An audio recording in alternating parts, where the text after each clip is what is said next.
बिलावल भुट्टो का बलूचिस्तान के अवाम से सुतेलों जैसे सलूक का शिकवा तनहा ना छोड़ने का भी यकीन दिला दिया।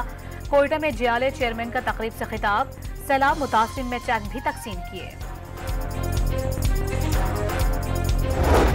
पार्लियामान में फ्लोर क्रॉसिंग से मुतालिक आर्टिकल 63A की तशरीह के फैसले से मुतालिक केस, जस्टिस मुनीब अख्तर के बेंच का हिस्सा बनने से इनकार पर समाअत कल तक मुलतवी।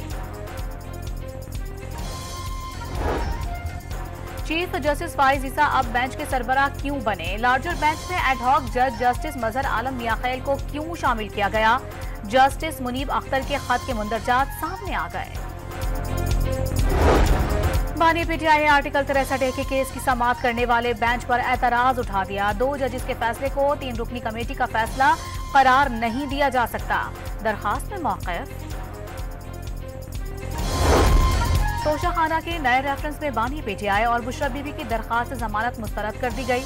बानी पीटीआई और बुशरा बीबी पर 2 अक्टूबर को फर्द जुर्म आयद की जाएगी।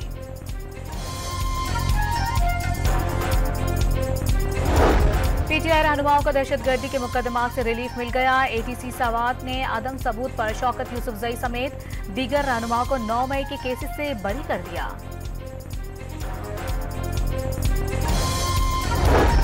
कराची के इलाके गुलिस्तान जौहर में गाड़ी में दम घुटने से मुतासिर होने वाला दूसरा बच्चा भी चल बसा। 2 रोज कबल एक भाई जाँ भाग हो गया था।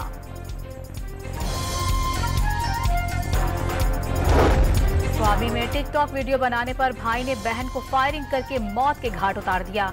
पुलिस ने मुलजिम को गिरफ्तार करके कानूनी कार्रवाई शुरू कर दी।